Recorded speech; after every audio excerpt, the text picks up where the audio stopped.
आपादमौलिपर्यन्तं गुरूणामाकृतिं स्मरेत् तेन विघ्नाः प्रणश्यन्ति सिद्ध्यन्ति च मनोरथाः।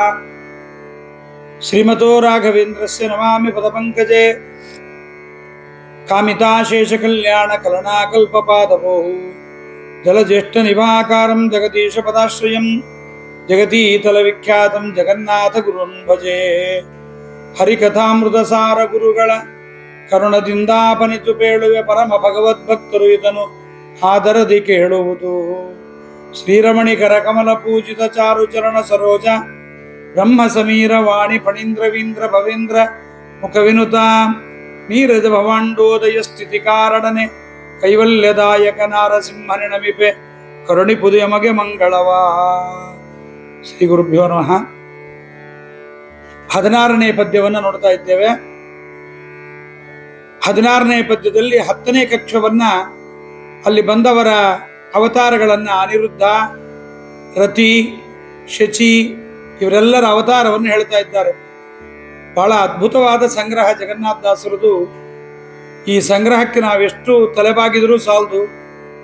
ಪರಮಾದ್ಭುತವಾದ ಸಂಗ್ರಹವನ್ನು ಜಗನ್ನಾಥದಾಸರು ನಮ್ಮಂತಹ ಪಾಮರರ ಮೇಲೆ ಮಾಡಿಕೊಟ್ಟಿದ್ದಾರೆ. ಹರಿಕಥಾಮೃತ ಸಾರದ ಈ ಬೃಹತ್ ತಾರತಮ್ಯ ಸಂಧಿ ಸಂಪೂರ್ಣವಾಗಿ ಮಹಾಭಾರತ ತಾತ್ಪರ್ಯ ನಿರ್ಣಯದ ಅಂಶಾವೇಶಾವತಾರ ನಿರ್ಣಯವನ್ನು ಶ್ರೀಮದ್ ಆಚಾರ್ಯರು ಮಾಡಿದ್ದಾರೆ.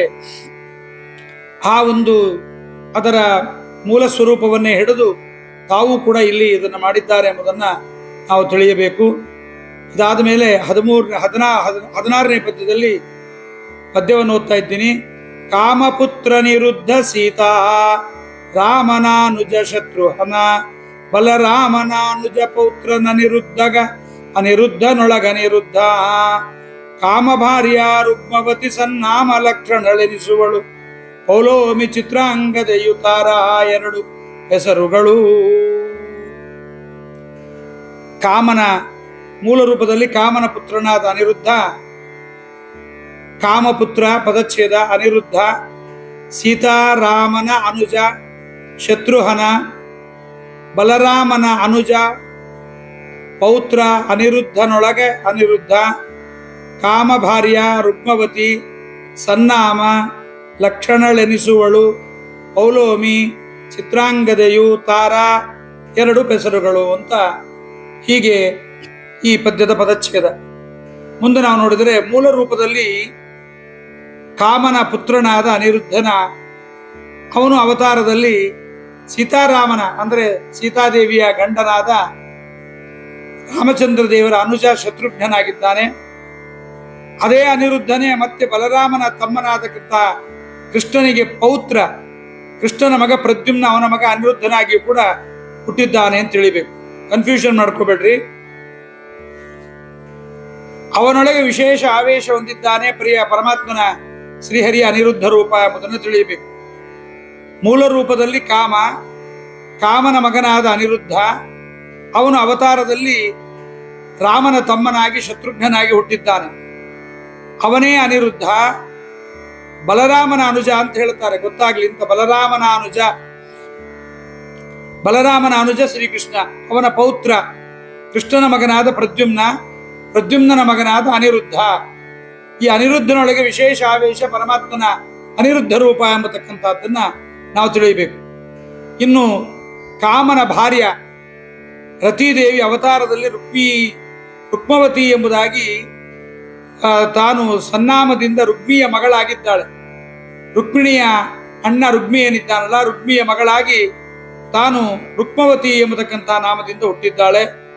ಆ ರುಕ್ಮಿಣಿಗೆ ಮಗನಾದ ಪ್ರದ್ಯುಮ್ನನಿಗೂ ಲಕ್ಷಣೆ ಜಾಂಬವತಿ ಪುತ್ರನಾದ ಸಾಂಬನಿಗೂ ಭಾರ್ಯೆಯಾಗಿದ್ದಾಳೆ, ಹೆಂಡತಿಯಾಗಿದ್ದಾಳೆ. ಪುಲೋಮನ ಪುಲೋಮನ ಪುತ್ರಿಯಾದ ಶಚಿದೇವಿಗೆ 2 ಅವತಾರಗಳು. ಒಂದು ಚಿತ್ರಾಂಗದೆ, ಮತ್ತೊಂದು ತಾರಾ ಅಂತ.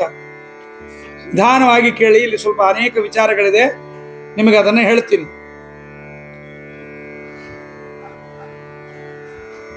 ಕಾಮಭಾರ್ಯ ರುಕ್ಮವತಿ, ರುಕ್ಮಿ ಎಂಬತಕ್ಕಂಥವನು ಪರಮಾತ್ಮನ ಕೈಯಿಂದ ಪಂಚಚೂಡವನ್ನ ಮಾಡಿಸಿಕೊಂಡವನು. ರುಕ್ಮಿಣಿಯನ್ನ ಕೃಷ್ಣ ತಗೊಂಡು ಹೋಗ್ತಾ ಇದ್ದಾಗ ಕೃಷ್ಣನನ್ನ ಕರ್ಕೊಂಡು ಬರದೆ ಹೋಗಲಾರೆ ಎಂಬುದಾಗಿ ಕುಂಡಿನಪುರಕ್ಕೆ ನಾನು ಬರಲ್ಲ ಅಂತ ಹೇಳ್ಕೊಂಡು ಹೋಗಿದ್ದ. ಅಂತಹ ರುಕ್ಮಿಯ ಮಗಳು ರುಕ್ಮವತಿ. ಈ ರುಕ್ಮವತಿಯನ್ನ ಈ ಶ್ರೇಷ್ಠಳಾಗಿರ್ತಕ್ಕಂಥವಳು, ಅವಳು ರುಕ್ಮಿಯ ಮಗಳಾಗಿ ಲಕ್ಷಣ ಎಂದು ದುರ್ಯೋಧನನ ಮಗಳಾಗಿಯೂ ಕೂಡ ಅವತಾರವನ್ನು ಮಾಡಿದ್ದಾಳೆ. ಈ ರುಕ್ಮವತಿ ಎಂಬತಕ್ಕಂಥವಳು ರುಕ್ಮಿಣಿಗೆ ಮಗನಾಗಿರ್ತಕ್ಕಂತಹ ಪ್ರದ್ಯುಮ್ನನಿಗೆ, ಲಕ್ಷಣೆ ಜಾಂಬವತಿ ಪುತ್ರ ಜಾಂಬವನಿಗೂ ಭಾರ್ಯೆಯಾಗಿದ್ದಾಳೆ. ಲಕ್ಷಣ ಎಂಬತಕ್ಕಂಥವಳು ರುಕ್ಮವತಿ ರುಕ್ಮಿಣಿಗೆ ಪುತ್ರನಾದ ಪ್ರದ್ಯುಮ್ನನಿಗೆ ಲಕ್ಷಣೆ ಅಂತ, ಜಾಂಬವತಿ ಪುತ್ರನಿಗೆ ಸಾಂಬನಿಗೆ ಭಾರ್ಯಳಾಗಿದ್ದಾಳೆ ಎಂಬುದನ್ನು ತಿಳಿಯಬೇಕು. ಇಲ್ಲಿ ಇದಾದ ಮೇಲೆ ಪೌಲೋಮಿ ಚಿತ್ರಾಂಗದೆಯು, ಪೌಲೋಮಿ ಅಂತ ಇಂದ್ರನ ಮಡದಿಗೆ ಹೆಸರು ಶಚೀದೇವಿಗೆ. ಪೌಲೋಮಿ ಅಂತ ಯಾಕಂದ್ರು ಅಂದ್ರೆ, ಬ್ರಹ್ಮದೇವರ ಮಗ ಮರೀಚಿ, ಮರೀಚಿಯ ಮಗ ಕಶ್ಯಪ, ಕಶ್ಯಪರ ಮಡದಿ ಧನು, ಧನು ಕೀಕಸ ಕದ್ರು ವಿನತ, ಅದಿತಿ ದಿತಿ ಧನು ಕದ್ರು ಕೀಕಸ ವಿನತ ಸುರಭಿ ಮೊದಲಾಗಿರ್ತಕ್ಕಂಥವ್ರು ಮಕ್ಕಳು. ಅಲ್ಲೊಬ್ಬಳು ಧನು ಎಂಬತಕ್ಕಂಥವಳ, ಕಶ್ಯಪ ಮತ್ತು ಧನುಗಳ ಇವರಿಬ್ಬರ ಸಮಾಗಮದಲ್ಲಿ ಹುಟ್ಟಿದವನು ಪುಲೋಮ ಎಂಬತಕ್ಕಂಥ ದಾನವ. ಧನುವಿನ ಮಕ್ಕಳೆಲ್ಲ ದಾನವರು, ದ್ವಿತೀಯ ಮಕ್ಕಳೆಲ್ಲ ದೈತ್ಯರು. ಈ ಕಶ್ಯಪ ಮತ್ತು ಧನುವಿನ ಮಗನಾದ ಪುಲೋಮ, ಆ ಪುಲೋಮನ ಮಡದಿ ಪೌಲೋಮಿ. ಆ ಪೌಲೋಮಿಯನ್ನ ಅವಳೇ ಚಿತ್ರಾಂಗದಿಯಾಗಿ ಬಂದಿದ್ದಾಳೆ. ಪೌಲೋಮಿಯು ಎಂಬತಕ್ಕಂಥವಳು ಪುಲೋಮನ ಪುತ್ರಿ ಆದ ಶಚೀದೇವಿಗೆ 2 ಅವತಾರಗಳಲ್ಲಿ ಅವಳು ಪೌಲೋಮಿ ಅಂತ ಅವಳಿಗೆ ಹೆಸರು. ಪುಲೋಮನ ಮಗಳಾದ್ದರಿಂದ ಪುಲೋಮಜ ಶಚೀಂದ್ರಾಣಿ ಅಂತ ಅಮರಕೋಶ ಹೇಳುತ್ತೆ. ಪೌಲೋಮಿ ಅಂತ ಹೆಸರು. ಅವಳೇ ಶಚೀದೇವಿ. ಒಳಗೆ 2 ಅವತಾರ, ಚಿತ್ರಾಂಗದ, ತಾರಾ ಎಂಬತಕ್ಕಂಥದ್ದಾಗಿ 2. ಚಿತ್ರಾಂಗದ ಎಂಬತಕ್ಕಂಥದ್ದು ನೀವೆಲ್ಲ ಅರ್ಜುನನ ಮಡದಿಯಾಗಿ ಬಂದವಳ ಕಥೆಯನ್ನ ಕೇಳಿದ್ದೀರಿ. ಅರ್ಜುನನ ಮಡದಿಯಾಗಿ ಅರ್ಜುನ ತೀರ್ಥಯಾತ್ರೆಗೆ ಹೋದ ಸಂದರ್ಭದಲ್ಲಿ ಅಲ್ಲಿ ವೀರಸೇನ ರಾಜನ ಮಗಳಾಗಿ ಹುಟ್ಟಿದ್ದಾಳೆ. ಅವಳಿಗೆ ಗಂಡನಾಗಿ ಹೋಗುತ್ತಾನೆ. ಗಂಡನಾಗಿ ಹೋಗಿ ಅಲ್ಲಿ ಬಬ್ರುವಾಹನನನ್ನ ತಾನು ಪಡೆಯತಕ್ಕಂಥವಳಾಗುತ್ತಾಳೆ. ಇದು ಕಥೆಯನ್ನ ನೀವು ಕೇಳಬೇಕಿಲ್ಲ, ಬಹಳ ಸ್ವಾರಸ್ಯವಾದ ಕಥೆ ಇದೆ ಇಲ್ಲಿ. ಜಗನ್ನಾಥದಾಸರು ಇದನ್ನು ಹರಿಕಥಾಂಸಾರದಲ್ಲಿ ಒಂದು ಸಂಧಿಯಲ್ಲಿ ಹೇಳ್ತಾರೆ. ದೇವತೆಗಳಲ್ಲಿ ಅಪರಾಧ ಮಾಡಿದರೆ ಶಿಕ್ಷೆ ಇದೆಯೋ ಇಲ್ಲವೋ ಅಂತ ಒಂದು ಪ್ರಶ್ನೆ. ದೇವತೆಗಳು ಏನಾದರೂ ಅಪರಾಧವನ್ನು ಮಾಡಿದರೆ ಅವರಿಗೆ ಶಿಕ್ಷೆ ಉಂಟೇ ಇಲ್ಲವೇ ಅಂತ. ಅವರಿಗೆ ಶಿಕ್ಷೆ ಅಂತ ಪ್ರತ್ಯೇಕವಾಗಿ ದೇವತೆಗಳಿಗೆ ನರಕ ಎಂಬತಕ್ಕಂಥದ್ದಿಲ್ಲ. ದೇವತೆಗಳು ಯಾವತ್ತೂ ನರಕಕ್ಕೆ ಹೋಗೋದಿಲ್ಲ. ಮತ್ತೆ ನರಕಕ್ಕೆ ಹೋಗದಿದ್ರೆ ಅವರಿಗೆ ಶಿಕ್ಷೆ ಅಂತ ಯಾವುದು? ಅವರು ವಿರೋಧ ಮಾಡ್ತಾರಾ ಇಲ್ವಾ ಅನ್ನುವ ಒಂದು ಪ್ರಶ್ನೆ. ಈ ಚಿತ್ರಾಂಗದೆಯಾಗಿ ಯಾಕೆ ಬಂದು ಇವಳು ಶಚೀದೇವಿ ಅಂತಂದ್ರೆ ಇಲ್ಲೊಂದು ವಿಚಾರವನ್ನು ನಾವು ತಿಳಿಬೇಕು. ತಾರೆ ವಾಲಿಯ ಪತ್ನಿಯಾಗಿ ಹುಟ್ಟುತ್ತಾಳೆ. ಇದು ತ್ರೇತಾಯುಗದಲ್ಲಿ. ತಾರೆ ವಾಲಿಯ ಪತ್ನಿಯಾಗಿ ಬಂದವಳು ತಾರೆ ತ್ರೇತಾಯುಗದಲ್ಲಿ. ಚಿತ್ರಾಂಗದೆಯಾಗಿ ಬಂದದ್ದು ದ್ವಾಪರ ಯುಗದಲ್ಲಿ. ತಾರೆಯಾಗಿ ಬಂದಾಗ ಸಂದರ್ಭದಲ್ಲಿ ವಾಲಿಯ ಮಡದಿಯಾದ ಇವಳನ್ನ, ತಾರೆಯನ್ನ ಸುಗ್ರೀವ ತಾನು ಮದುವೆ ಇಟ್ಕೊಂಡ್ಬಿಡ್ತಾನೆ, ಸ್ವೀಕಾರ ಮಾಡ್ತಾನೆ. ಸ್ವೀಕಾರ ಮಾಡಿದ ಮೇಲೆ ವಾಲಿಯ ಮರಣಾನಂತರದಲ್ಲಿ ತಾರೆಯನ್ನ ಸುಗ್ರೀವ ಸ್ವೀಕಾರ ಮಾಡ್ತಾನೆ. ಸುಗ್ರೀವ ಸ್ವೀಕಾರ ಮಾಡಿದ್ರಿಂದ ತಾರೆ ತನ್ನ ಮರಣಾನಂತರದಲ್ಲಿ ತಾನು ಏನ್ ಮಾಡ್ತಾಳೆ, ಸ್ವರ್ಗಲೋಕಕ್ಕೆ ಹೋಗ್ಲಿಕ್ಕೆ ಹೋಗ್ತಾಳೆ. ಅವಳಿಗೆ ಬಿಡೋದಿಲ್ಲ. ಯಾಕೆ ಅಂದ್ರೆ ತಾರತಮ್ಯದಲ್ಲಿ ದೇವತೆಗಳಿಗೆ ಒಂದು ರೂಲ್ಸ್ ಉಂಟು. ಗಂಡಸರಿಗೆ ಒಂದು ರೂಲ್ಸು, ಹೆಂಗಸರಿಗೆ ಒಂದು ರೂಲ್ಸು. ತಾರತಮ್ಯದಲ್ಲಿ ಗಂಡಸು ದೇವತೆಗಳು, ಇಂದ್ರಾದಿ ದೇವತೆಗಳು ತಮಕ್ಕಿಂತ ಉತ್ತಮರಾದ ಸ್ತ್ರೀಯರ ಸಹವಾಸವನ್ನು ಮಾಡಿದರೆ ಅವರಿಗೆ ಯಾವತ್ತೂ ಸಹಿತ ಏನು ಭಗವಂತ ಒಂದು ನಿರ್ಣಯ ಮಾಡಿದ್ದಾನೆ ಆನಂದವನ್ನ, ಆ ಆನಂದಕ್ಕೆ ಯಾವುದೇ ಹ್ರಾಸ ಇಲ್ಲ. ಆದರೆ ಆ ಆನಂದಕ್ಕೆ ಹ್ರಾಸ ಇಲ್ಲದೆ ಅವರಿಗೆ ಏನು ಆನಂದೋದ್ರೇಕ ಆಗತ್ತಲ್ಲ, ಅದರಲ್ಲಿ ಹ್ರಾಸವನ್ನ ಭಗವಂತ ಮಾಡ್ತಾನೆ. ಬೇಸಿಕ್ಗೆ ನಾಶ ಇಲ್ಲ, ಇನ್ಕ್ರಿಮೆಂಟ್ ಅನ್ನು ಭಗವಂತ ಕಟ್ ಮಾಡಿಬಿಡ್ತಾನೆ. ಬೇಸಿಕ್ 100 ಅಂತಿದ್ರು 100 ಆನಂದವನ್ನು ಕೊಡ್ತಾನೆ. ಆದ್ರೆ ಇನ್ಕ್ರಿಮೆಂಟ್ 150 ಇರುತ್ತಲ್ಲ, ಆ ಇನ್ಕ್ರಿಮೆಂಟ್ ಅನ್ನು ಕಟ್ ಮಾಡ್ತಾನೆ. ಹೀಗಾಗಿ ತಾರೆ ತಾರತಮ್ಯದಲ್ಲಿ ತಾನು ಹೆಚ್ಚು. ಸುಗ್ರೀವ 13ನೇ ಕಕ್ಷಕ್ಕೆ ಬರ್ತಾನೆ, ಅಂದ್ರೆ ಸೂರ್ಯ ಅವನು 13ನೇ ಕಕ್ಷಕ್ಕೆ ಬರತಕ್ಕಂಥ ಸುಗ್ರೀವನ ಸಹವಾಸವನ್ನು ಮಾಡಿದ್ದರಿಂದ ಇದೆಲ್ಲ ಕಥೆಯನ್ನ ನೀವು ಮಹಾಭಾರತ ಆದಿಪರ್ವದ ನಮ್ಮ ಉಪನ್ಯಾಸದಲ್ಲಿ ಕೇಳಬಹುದು. ತಾರೆ ತಾನು ವಾಲಿಯ ಪತ್ನಿಯಾಗಿರ್ತಕ್ಕಂಥವಳು. ವಾಲಿ ಮೂಲ ರೂಪದಲ್ಲಿ ಇಂದ್ರನೇ, ಇಂದ್ರನ ಮಡದಿಯಾಗಿ ತಾರೆ ಇದ್ಲು. ವಾಲಿ ಹೋದ ಮೇಲೆ ತಾರೆ ಸುಗ್ರೀವನಿಗೆ ಮಡದಿಯಾಗುತ್ತಾಳೆ. ಇದೇನು ಪ್ರಾಣಿಗಳಲ್ಲೆಲ್ಲ ಉಂಟ ಅಂದ್ರೆ ಅದೊಂದು ದೊಡ್ಡ ಕಥೆ, ಅದು ಬೇರೆ ವಿಚಾರ. ತಾರೆ ಆ ಸುಗ್ರೀವನನ್ನ ಸ್ವೀಕಾರ ಮಾಡಿದ್ದರಿಂದ ತಾನಿಗೆ ಸ್ವರೂಪದಿಂದ ಅವಳಿಗೆ ಸ್ವರೂಪದಲ್ಲಿ ಹೋಗಿ ಸೇರ್ಲಿಕ್ಕೆ ಬಿಡೋದಿಲ್ಲ.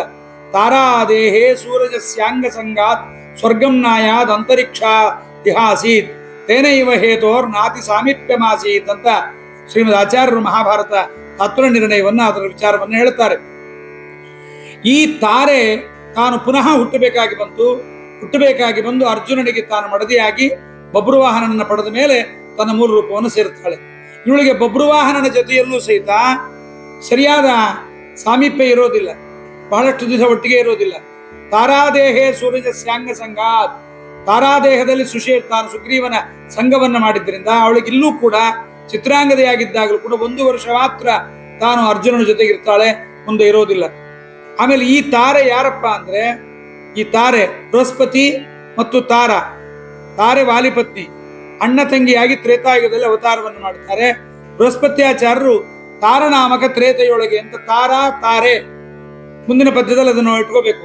ಬೃಹಸ್ಪತ್ಯಾಚಾರ್ಯರು ಮೂಲ ರೂಪದಲ್ಲೂ ಇವರಿಬ್ಬರು ಅಣ್ಣ ತಂಗಿ, ಅವತಾರದಲ್ಲೂ ಅಣ್ಣ ತಂಗಿಯರಾಗಿ ಬರ್ತಾರೆ. ತಾರತಮ್ಯದಲ್ಲಿ ಸ್ವಲ್ಪ ವ್ಯತ್ಯಾಸ ಅಷ್ಟೇ.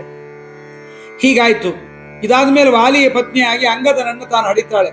ಅಂಗದನನ್ನ ಪಡೆದ ಮೇಲೆ ಹೀಗೆ ಮಾಡಿದ್ದು ಎಂಬುದನ್ನ ನಾವಿಲ್ಲಿ ಆ ಒಂದು 16ನೇ ಪದ್ಯದಲ್ಲಿ ಇಷ್ಟು ವಿಚಾರಗಳನ್ನ ನಾವು ತಿಳಿಯಬೇಕು. ದುರ್ಯೋಧನ ಸ್ಯಾಸ ಪುತ್ರಿ ರತಿರಿಯ ಪೂರ್ವಂ ನಾಮ್ನ ಲಕ್ಷಣ ಕಾಂತರೂಪ. ಇನ್ನು ನಾವು ನೋಡ್ತಕ್ಕಂತಹ ಮತ್ತೊಂದು ಹೆಸರು ಲಕ್ಷಣೆಯ ಬಗ್ಗೆಯೂ ಕೂಡ ಶ್ರೀಮದ್ ಆಚಾರ್ಯ ಹೇಳಿದ್ದಾರೆ. ದುರ್ಯೋಧನ ಸ್ಯಾಸ ಪುತ್ರಿ ರತಿರಿಯ, ರತಿದೇವಿಯೇ ದುರ್ಯೋಧನನ ಮಗಳಾಗಿ ಲಕ್ಷಣ ಅಂತ ಹುಟ್ಟಿರ್ತಾಳೆ. ಅವಳು ಸ್ವಯಂವರಸ್ಥಾಂ ತಾಂ ಬಲೇನೈವ ಸಾಂಬೋ ಜಗ್ರಾಹ. ಜಾಂಬವತಿಯ ಮಗ ಸ್ವಯಂವರಕ್ಕೆ ಬಂದಾಗ ಬಲಾತ್ಕಾರ ಮಾಡಿ ಅವಳನ್ನ ತಾನು ಸ್ವೀಕಾರ ಮಾಡಿಕೊಂಡು ಹೋಗತಕ್ಕಂಥವನಾಗುತ್ತಾನೆ.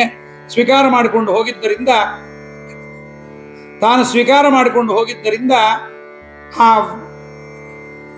ಯಾರು ಶ್ರೇಷ್ಠಳಾಗಿರ್ತಕ್ಕಂಥ ಲಕ್ಷಣೆಯನ್ನ ಸಾಂಬ ವಿವಾಹವಾಗುತ್ತಾನೆ. ಸಾಚೈನ ಮಾಸ ಅನುರಕ್ತ, ತಾನು ಅವಳಲ್ಲಿ ಅನುರಕ್ತಳಾಗಿದ್ದಳು ಎಂಬುದನ್ನು ಕೂಡ ನಾವು ನೋಡಬಹುದು. ಹೀಗೆ 16ನೇ ಪದ್ಯದಲ್ಲಿ ಕಾಮಪುತ್ರ ನಿರುದ್ಧ ಸೀತಾ ರಾಮನಾನುಜ, ಸೀತಾರಾಮನಾನುಜ, ಶತ್ರುಹನ ಬಲ ರಾಮನಾನುಜ, ಪೌತ್ರ ನಿರುದ್ಧನೊಳಗ ನಿರುದ್ಧ, ಕಾಮಭಾರ್ಯ ರುಕ್ಮವತಿ ಸನ್ನಾಮ ಲಕ್ಷಣಲೆನಿಸುವಳು, ಪೌಲೋಮಿ ಚಿತ್ರಾಂಗದೆಯು ತಾರಾ. 2 ಹೆಸರುಗಳು, ಇವರಿಗೆ 2 ಹೆಸರು ಎಂಬುದನ್ನ 16ನೇ ಪದ್ಯದಲ್ಲಿ ನಮಗೆ ಹೇಳತಕ್ಕಂಥವರಾಗಿದ್ದಾರೆ. ಇನ್ನು 17ನೇ ಪದ್ಯದಲ್ಲಿ ತುಂಬಾ ವಿಷಯಗಳನ್ನು ಜಗನ್ನಾಥದಾಸರು ಹೇಳ್ತಾರೆ. ತುಂಬಾ ವಿಷಯಗಳನ್ನು ಜ್ಞಾಪಕ ಇಟ್ಕೋಬೇಕು ನಾವು ಯಾವಾಗಲೂ ಕೂಡ. 17ನೇ ಪದ್ಯಕ್ಕೆ ಬಂದ್ರೆ ಅಲ್ಲಿ ಪುನಃ ಇಲ್ಲೂ ಕೂಡ ನೀವು 10ನೇ ಕಕ್ಷಾ ಅಂತಲೇ ಬರ್ಕೋಬೇಕು. ಈ ಪದ್ಯಕ್ಕೂ ಕೂಡ 10ನೇ ಕಕ್ಷವೇ ಮುಂದುವರಿತಾ ಇದೆ. ತಾರನಾಮಕ ತ್ರೇತೆಯೊಳು ಸೀತಾರಮಣ ನಾರಾಧಿಸಿದನು, ಸಮೀರಯುಕ್ತ ಉದ್ಧವನು ಕೃಷ್ಣಗೆ ಪ್ರಿಯನೆನಿಸಿದನು, ವಾರಿಜಾಸನಯುಕ್ತ ದ್ರೋಣನು 3 ಇಳೆಯೊಳು ಬೃಹಸ್ಪತಿಗೆ ಅವತಾರವೆಂಬರು. ಮಹಾಭಾರತ ತಾತ್ಪರ್ಯದೊಳಗೆ ಆಚಾರ್ಯರ ಉಪಕಾರವನ್ನು ಸ್ಮರಣೆ ಮಾಡ್ತಾರೆ ಜಗನ್ನಾಥದಾಸರು. ಶ್ರೀಮದ್ ಆಚಾರ್ಯ ಏನು ಉಪಕಾರವನ್ನು ಮಾಡಿದ್ದಾರೆ, ಆ ಉಪಕಾರವನ್ನು ಹೇಳ್ತಾರೆ. ಬೃಹಸ್ಪತ್ಯಾಚಾರ್ಯರ ಅವತಾರಗಳು ಯಾವ್ಯಾವುದು ಎಂಬುದನ್ನ ಈತರಿಗೆ ಬೃಹಸ್ಪತ್ಯಾಚಾರ್ಯರಿಗೆ 3 ಅವತಾರ ಅಂತಾರೆ. ಯಾರು ಬೃಹಸ್ಪತ್ಯಾಚಾರ್ಯರು ಅಂತಂದ್ರೆ ಬ್ರಹ್ಮದೇವರ ಮಕ್ಕಳು ಅಂಗೀರಸರು, ಅಂಗೀರಸರ ಮಕ್ಕಳು ಬೃಹಸ್ಪತ್ಯಾಚಾರ್ಯರು. ತಾರನಾಮಕ ತ್ರೇತೆಯೊಳು, ತಾರ ಎಂಬತಕ್ಕಂಥವನಾಗಿ ತ್ರೇತೆಯೊಳಗೆ ಸೀತಾರಾಮನ ಆರಾಧನೆ ಮಾಡಿದ್ದಾರೆ. ತಾರನಾಮಕನಾಗಿ ತಾನು ಸೀತಾರಾಮನ ಆರಾಧನೆಯನ್ನು ಮಾಡಿದ್ದಾರೆ. ಅಲ್ಲೇ ತಾರಿಯು ಹುಟ್ಟಿದ್ದಾಳೆ, ವಾಲಿಗೆ ಮಡದಿಯಾಗಿ ಅವಳು ಬಂದಿರತಕ್ಕಂಥವಳಾಗಿದ್ದಾಳೆ. ತಾರನಾಮಕ ತ್ರೇತೆಯೊಳು ಸೀತಾರಮಣನ ಆರಾಧಿಸಿದನು. ಇದೊಂದು ತಾರನಾಮಕ. ಒಂದು ಸಮೀರಯುಕ್ತ ಉದ್ಧವನು ಕೃಷ್ಣಗೆ ಪ್ರಿಯನೆನಿಸಿದನು. ಸಮೀರಯುಕ್ತ ಉದ್ಧವನಾಗಿ ಪರಮಾತ್ಮನಿಗೆ ಪ್ರಿಯನಾಗಿದ್ದಾನೆ ಅಂತ. ಇದು ಮಹಾಭಾರತ ಅರ್ಪಣೆಯಲ್ಲಿ ಬೃಹಸ್ಪತಿ ಸ್ತಾರಹ, ತಾರನಾಮಕ ಸುಷೇಣನ ಪುತ್ರನಾಗಿ ಅವತಾರವನ್ನು ಮಾಡಿದ್ದಾರೆ. ತಾರನಾಮಕ ಸುಷೇಣನ ಪುತ್ರನಾಗಿ ಬಂದಿದ್ದಾರೆ. ತಾರ ಅಂತಲೇ ಅವರಿಗೆ ತಾರನಾಮಕ ಅಂತ ಹೆಸರಾಗಿದೆ. ಸುಷೇಣ ಎಂಬತಕ್ಕಂಥವನ ಮಗನಾಗಿ ಬಂದಿದ್ದಾನೆ. ಇನ್ನು ಉದ್ಧವನು ಕೃಷ್ಣನಿಗೆ ಪ್ರಿಯನಾಗಿದ್ದಾನೆ. ಉತ್ಕೃಷ್ಟ ಧವಃ ಪತಿ ಕೃಷ್ಣ, ಉತ್ತಮೋತ್ತಮನಾದ ಭಗವಂತನನ್ನ ತನ್ನ ಒಡೆಯರನ್ನಾಗಿ ಪಡೆದಿದ್ದಾನೆ. ಅದರಿಂದ ಇವನಿಗೆ ಉದ್ಧವ ಎಂಬತಕ್ಕಂಥದ್ದು ಹೆಸರು. ಇವನ ಬಗ್ಗೆಯೂ ಕೂಡ ಆಚಾರ್ಯರು ಮಹಾಭಾರತ ಪ್ರೇರಣೆಯಲ್ಲಿ ಹೇಳ್ತಾರೆ. ಅಂಬೋಜಾವೇಶಯುತೋ ಬೃಹಸ್ಪತಿ ಕರ್ತುಂ ಹರೆ ಕರ್ಮ ಭುವೋ ಭರೋದ್ರುತೋ ದ್ರೋಣೇತಿ ನಾಮಾಸ್ಯ ಚಕಾರ ತಾತಃ ಅಂತ. ಈ ಭರದ್ವಾಜರು ಏನಿದ್ದಾರಲ್ಲ, ಆ ಭರದ್ವಾಜರ ಮಕ್ಕಳೇ ಬೃಹಸ್ಪತ್ಯಾಚಾರ್ಯ. ಭರದ್ವಾಜ ಮಹರ್ಷಿ ಬೃಹಸ್ಪತಿಯ ಪುತ್ರ. ಮೂಲದಲ್ಲಿ ಬೃಹಸ್ಪತ್ಯಾಚಾರ್ಯ ಮಗ ಭರದ್ವಾಜರು. ಆ ಭರದ್ವಾಜರಿಗೆ ಮಗನಾಗಿ ಮತ್ತೆ ಬೃಹಸ್ಪತಿಯೇ ಹುಟ್ಟುತ್ತಾರೆ. ಇದೊಂದು ಸ್ವಾರಸ್ಯ ನಾವು ತಿಳ್ಕೋಬೇಕು. ಭರದ್ವಾಜ ಮಹರ್ಷಿ ಬೃಹಸ್ಪತಿಯ ಮಗ. ಅಲ್ಲಿ ಏನಾಯ್ತು ಅಂದ್ರೆ, ಗಂಗಾ ಸ್ನಾನಕ್ಕೆ ಹೋಗಿರ್ತಾರೆ ಭರದ್ವಾಜರು. ಅಲ್ಲಿ ಘೃತಾಚಿ ಎಂಬತಕ್ಕಂಥ ಅಪ್ಸರಾ ಸ್ತ್ರೀಯನ್ನು ನೋಡ್ತಾರೆ. ಅಪ್ಸರಾ ಸ್ತ್ರೀಯರನ್ನು ಕಂಡಾಗ ಅವರ ತೇಜಸ್ಸು ಪಾತವಾಗತ್ತೆ. ಅದನ್ನು ಒಂದು ಪಾತ್ರೆಯ ಒಳಗಡೆ ಇಡ್ತಾರೆ. ಆ ಪಾತ್ರೆಯ ಒಳಗಿಟ್ಟಿದ್ದಾಗ ಅಲ್ಲಿಂದಲೇ ಬಂದಿರತಕ್ಕಂಥವ್ರು ತನ್ನ ಮಗನಿಗೆ ಮಗನಾಗೆ ಹುಟ್ಟಿ ಬಂದಿದ್ದಾರೆ. ಹೇಗೆ ನಮ್ಮ ಮಧ್ವರಾಯರ ಕಥೆಯಲ್ಲಿ ಪೂರ್ವಾಲಯ ಸ್ವಸುತ ಸೂನುತಯ ಪ್ರಜಾತಃ ಅಂತಾರೆ. ಶ್ರೀಮದ್ ಆಚಾರ್ಯರು ಪುಟ್ಟ ಮಗುವಾಗಿದ್ದಾಗ, ವಾಸುದೇವಾಚಾರ್ಯರಾಗಿದ್ದಾಗ, ಆ ಪೂರ್ವದ ಮನೆಯವರು ಅಂತ ಅವರು ಆಚಾರ್ಯರಿಗೆ ಹಾಲು ಕುಡಿಲಿಕ್ಕೆ ಹಸುವನ್ನು ಕೊಡ್ತಾರೆ. ಹಸುವನ್ನು ಕೊಟ್ಟಾಗ ಹಸುವನ್ನು ಕೊಟ್ಟಿದ್ರಿಂದ ಅವರಿಗೆ ಮೋಕ್ಷವಾಯಿತು ಅಂತ. ಬರೀ ಹಸುವಿನಿಂದ ಮೋಕ್ಷ ಹೆಂಗೆ? ಜ್ಞಾನೇನೇಮ ಪರಂಪದಂ ಅಂತ, ಜ್ಞಾನದಿಂದಲೇ ಮೋಕ್ಷ ಅಂತ.